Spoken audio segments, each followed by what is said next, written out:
Hello po mga kagandang buhay, kumusta po kayo?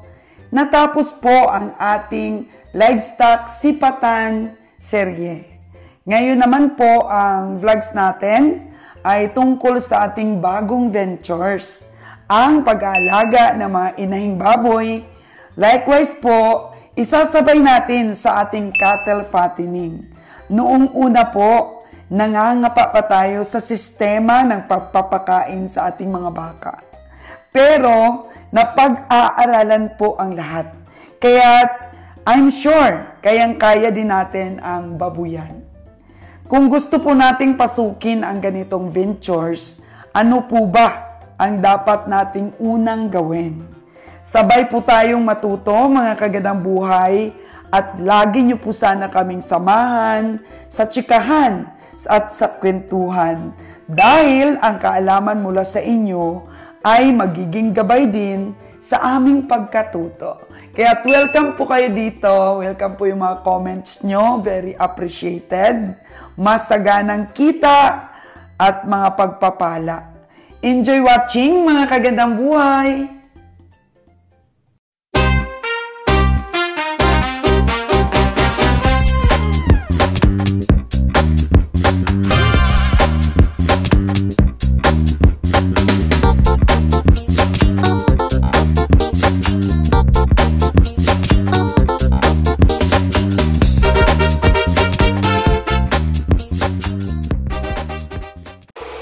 Yes, mga kagandang buhay, ano ba ang dapat nyong gawin sa inyong mga ipon? Siguro, ang isa pong tips na sabihin ko sa inyo is bumili ng lupa, mga kagandang buhay. Kasi, pag farming kasi, hanap kayo ng lot na malayo sa mga tao.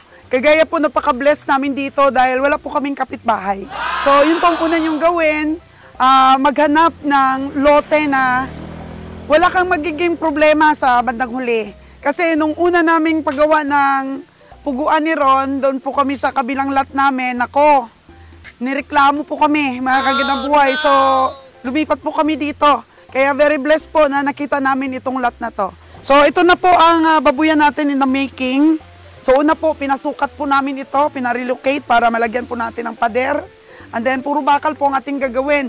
At kung i-bless ka nga po naman mga kagandang buhay, meron pong magbibinta ng lupa dito po malapit mismo sa nabili naming farm na to. So ito po yung on the making na bibilhin natin. Kasi dati mga kagandang buhay, walang kalsada ito. So ngayon, kita ninyo, bagong-bago ang kalsada, di ba? So itong area po mga kagandang buhay is may ano na po ito, may kulungan ng baboy. Ayan po. Project po ito ng Department of Agriculture na Basaklan. Which is nung nagkasakit yung mga baboy dahil sa ASF, medyo natigil na po mga kagandang buhay. Ayan. Ayan siya. So ito pong part na to is, ang lupa na to may 4 ang may-ari. So bibili natin yung dito banda.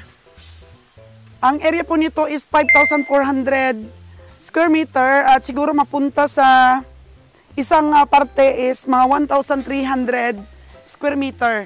Ayan, dito banda. Pero dalawa daw po ang gustong magbenta. Kaya po siguro baka maging 2,700. So dapat makuha natin ito mga kagandang buhay. Kasi malayo po ito talaga sa mga tao. And then dito na po naka-construct ang puguan ni Ron. So syempre pag mga ganito pong bundu-bundukin mga kagandang buhay, hindi po masyadong mahal ang presyo nito kasi magagastusan ka pa po sa pag-develop nito po, mga kagandang buhay. Kasi ayan, kailangan mo pang mabakho ito para mapakinabangan natin. Pero, bala kasi namin, dito kami magpagawa ng for fattening. Pabundok po ito, mga kagandang buhay, pero okay naman daw po sa taas, itong lupa na to. Ayan. Kasi for fattening, mabaho po yun mga kagandang buhay. Dapat malayo po talaga kasi ang total distance po kasi dapat sa kalsada is 500 meters. Yun po, away from kalsada. Dapat ang magpagawa tayo ng farm. 500 meters po away para hindi po tayo malikramo. Pero as no kasi na pwede naman, walang magreklamo, walang kapitbahay. doon kami sa kabila magpapagawa ng for ano namin, inahin. Ayan. So, for inahin dito, doon, for fattening, tapos mga kagandang buhay, kung medyo malaki yung lot na mabibili natin, magpapatanim tayo doon ng baka. Ayan, pwede doon. Baka, mga kagandang buhay. Kasi sabi ko doon sa kabila naming cattle farm, magpagawa din ako ng septic tank doon, mga kagandang buhay. Kasi ang baka, pag marami pong mga bahay sa paligid, mabaho din, mga kagandang buhay. Kaya pwede pa rin po tayong ilikramo, malangaw, ganyan. So, mahirap talaga yung medyo malapit sa residential area. Kaya po siguro yung ma-advise ko sa mga puhunan na nag-iisip-isip pa lang, gusto namin ng farming, hanap kayo ng lupa. Bili muna po kayo ng lupa. Dapat po may talaga access road, mga kagandang buhay. Kagaya nito, may access road tayo. Kaya swak na swak po yun. At hanapin ninyo yung mga lupa na mura lang. Kasi blessed po tayo po makabili tayo ng mura. Ang offer price pala po sa akin dito is 300 per square meter, pero pwede pang makatawad. So siguro mga 250 per square meter. So napakaganda po ito dahil siyempre dugtong lang, mga kagandang buhay. Dugtong lang sa farm natin, di ba? Kaya tayo talaga yung first na inupiran dahil pag mga bundok-bundok na ganito, wala namang bibili nito, mga kagandang buhay, kung hindi talaga intended sa farming. So marami tayong magagawa, mga kagandang buhay. Kaya halika na at ma-inspire dito po sa bagong journey namin sa pag-alaga po ng baboy, sa pagpapatining po ng baka. Kasi pwede naman pong direkta na ang biyahe to Cavite. Di ba po, mga kagandang buhay, marami po kayong matutunan dito po sa aming bagong journey. Ito po, paggagawa natin ito ng dike. Kasi ang tubig po sa taas ay dito po pumupunta. So dapat po tibayan ito. Magkakaroon po tayo ng dike. Kasi maulan-ulan kahapon at ito po medyo malakas ang tubig. Ang una naming project dito, gawa namin ng dike ito. So ang engineer natin, mga lovebirds. Ayan mga kagandang buhay. Ang mga lovebirds natin po, mga kagandang buhay. Kaya I'm sure na maraming nanonood dito na mga parents. Oo. Kasi isa lang naman po ang hangarin natin, di ba? Yung magbigyan natin ng magandang buhay yung ating mga anak. Ang importante po, kasundo agad natin yung magiging nila, partner in life later. Diba? So ayan na ang ating mga gagawing haligi o poste para po sa ating tawag nito, pader. Ayan na. Yan. Kasi nga dapat ito unahin nila, yung paggawa dito ng dike. Pero bumagyo po, umulan. Kaya unahin natin ang mga pader, buhusan natin po, mga kagandang buhay. At ano po ito, ano ba sa Tagalog yung pakyaw? Kung hindi po daily ang kanilang bayad. Yung pakyaw po ito, mga kagandang buhay. Yung estimate po kung magkano yung abutin, kagaya po nito, 3 by 6 na hukay para po sa ating 3 chamber. I think 3 by 7.5. Yan po yata ang sukat ito kasi 2.5. Ito po ay bayad ko po dito. 8 po ang kanyang lalim at nakapalitada na lahat ay 36,000. 36,000 po yung bayad ko dito. So hindi po arawan, pakyaw po, mga kagandang buhay. 36,000 for this, natin, 3 chamber na septic tank. Ayan. Ang naman natin, bayad naman natin, mga kagandang buhay, sa pagpapader. Pagpapader po nila is, tanungin natin si engineer kung magkano. O, ayan po ang ating engineer for today. Hello po, mga kagandang buhay. Good morning. Magkano nga bayad natin dito sa ating pagpapapader? Opo, pinapakya po natin ito. Ang singil po sa atin ng contractor is 4K per span. Yung sukat po niyan is 10 feet by 10 feet. 10 feet by 10 feet? Yes po.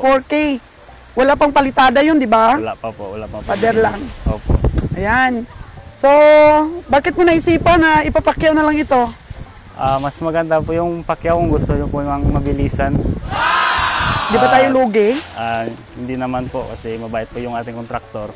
Binigyan po tayo ng discount. Magkano ba dapat? Kung sa iba po, 5K ata yung singil niya. 4K sa'yo? 4K na lang. Wow! So, ito na oh. Ito na yung pag-uumpisa nila. So, mga ano daw, mga ilang linggo daw nila gawin ito? Depende po sa kanila kasi itong gawa po nila ito lahat mga 3 days and a half. 3 days and a half na Opo, to. kung hindi po kasi umulan, mas mabilis po sana. Kasi umulan ng ilang araw, medyo na-delay yung paggawa nila. So, anong lalim nito? Para naman sa kaalaman nila, paano ba gumawa ng pader? Ilan yung baon na... Mga baon po niyan, mga almost 4 feet or 3 feet and a half. Oh. Yung, hindi pa po kasama yung sa poste. Yung sa log block lang po. Pero kung sa poste na mga 4 feet. Yung sa ilalim pa lang po, pero kung sa taas na, finish po nito is 8 feet. 8 feet yung finish? 2 feet, opo. Ang ganda no? Nakamura nga ba tayo sa pakyaw? Kasi mabilis ang trabaho. Yo po, yun po yung kagandahan, basta pakyaw mabilis po yung trabaho. Tapos hindi ka rin magpapakain sa kanila yung pagkain, di ba? Ayan. Hindi ka na po hindi mo na kailangan sila bantayan ng isang araw. Hindi ka po umalis kung saan gustong pumunta. So, okay lang. Okay lang na mag-duty ka kahit mga 10 o'clock. Hindi naman. Hindi naman. Okay. Mas maganda pong dito. Mas maaga. Para makatulong sa kanila. Mas mapabilis ang trabaho. Tapos mga smiling face pa sila, oh. Talagang ganado silang magtrabaho. So, sige, pag-usapan naman natin kung ano yung mga plano mo dito. Kasi napakahaba itong 722 square meter na to. Mula doon sa may niyog, oh. Napatay na niyog. Ayan po yung space natin.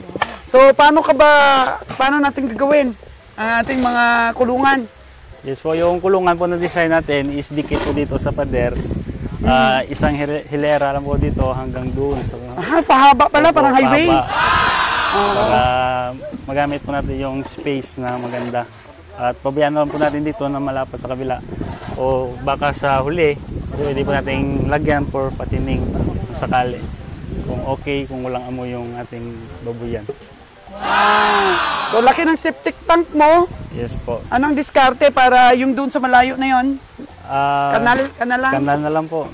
Mga 1 meter siguro. Pumunta doon sa para mas malaki. Ayaw mo yung PVC?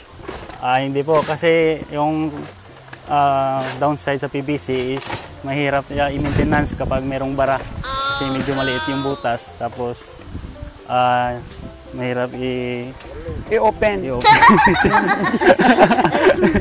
ko alam yung term sa Tagalog. Napakabata pa po nating engineer ngayon, hindi pa sanay sa camera. Pero pasalamat tayo, na-explain naman po ng mabuti nating engineer, no? Mas maganda kasi yung concrete talaga kasi open, tapos lagyan lang ng kabilya na harang sa itaas. Para hindi po matapilok yung ating mga lagang baboy. Master welder din po ha, ating engineer ha. Siya po magwi-welding nito. Yay! Kukuha lang po siya ng kanyang katuwang, mga 4 na tao.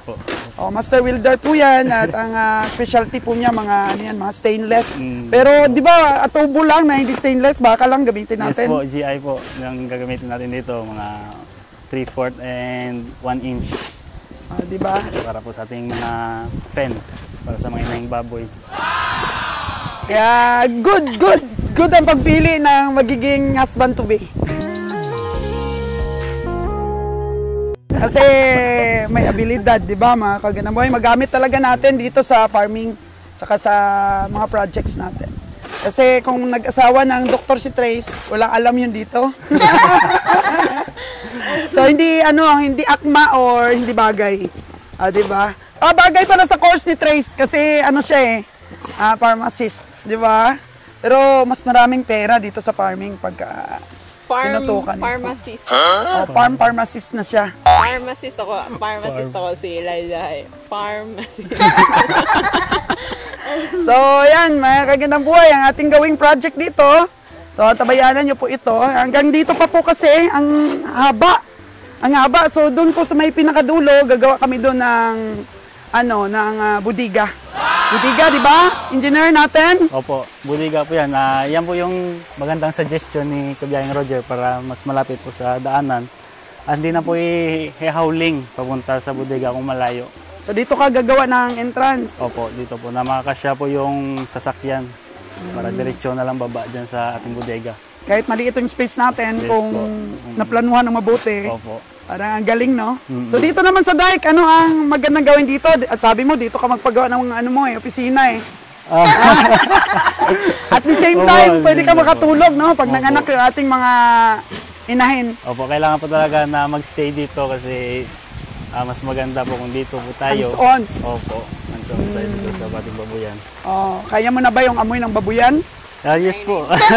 Sanay na, no? Sanay na po. Oh, ayan. Papaganda nila ito, mga kaganang buhay. Yan. So, sunod nating vlogs. Siguro marami ng development kasi mabilis po ang trabaho. O ilan, 3 na kaagad sila dyan, no? Tapos, hindi tayo mahirapan kahit di natin bantayan mga tao.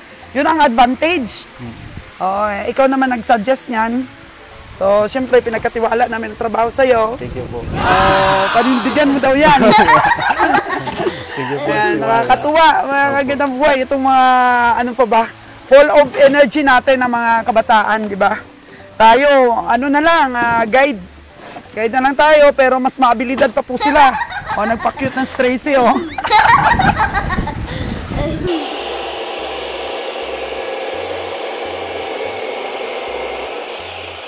Kung mapansin po ninyo, mga kagandang buhay, malapit po tayo sa kalsada. Pero kapag wala pong mga kapitbahay, wala pong mga residente, pwede na pong gumawa ng structures dito po malapit sa kalsada. Pero kung marami pong residents, dapat 500 meters. Mga kagandang buhay. O, si tatay, may edad na pero nagtatrabaho pa rin. Ano yung ginawa mo, tay? Purma? Purma po sa poste ng ating pader. Tatay, expert pa rin po sa pagpapanday. Pag 500 meters kasi, mga kagandang buhay, away from sa kalsada po o sa mga residents, siguro mga doon, malayo, kalahating kilometro. So, malayo po talaga dapat yung location ng inyong farm kapag maraming mga tao. Para walang maglikramo, kasi siguruhin lang po natin na walang, walang hassle. Kasi malaking bayad nito, gastos. Sa pader pa lang po, kasi yung amin po kasing lupa ay pahaba. So, medyo ang pader po ay malaki na pong gastos ito. Kasi 4,000 per 10 by 10 or 10 by 10 per span. Ayan. O ilan na kayang 10 by 10 ito? Napakahaba po. Maliit lang siya pero mahaba. Buti na lang po medyo lumaki-laki dito banda. Ayan. So pader by pader po. Kasi yung iba, yung style ng nila, ng kulungan nila, yung may daan ba sa gitna, gilid by gilid. So sa isang building, magkabilaan po yung baboy. Pero dito po sa space natin, isa lang po, isa. Kasi medyo maliit. Pahaba na maliit. So medyo magastos, mga kagandang buhay. Pero ganoon naman talaga po sa umpisa. Pag nag-develop po tayo, bawi na lang pagka nagprodukto na. So, kailangan talaga pong paglaanan ng budget natin. So yun po ang masasabi ko dito sa project namin. So ayun po, mga kagandang buhay, ang paglalaan po ng capitalization sa isang project. Kaya, siyempre, alam ko maraming mga OFW nanonood sa atin eh. Maraming nai-inspire. So, hindi lang po babuyan ang balak natin pong gawin dito sa lot na to. Magpatining pa po tayo ng mga baka. Pwede naman po maglagad ang baka, di ba? Madali lang naman pong talian ng baka tapos i-guide papunta doon. Para walang problema. Para po walang masyadong maglikramo.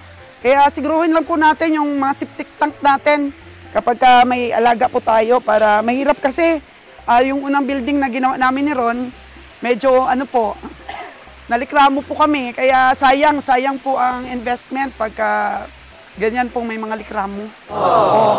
Time na break na po ng ating mga tagapakyaw, break na po nila. Mag-kain muna ng tanghalian po, mga kagandang buhay. Yan, nasa 20 daw sila eh.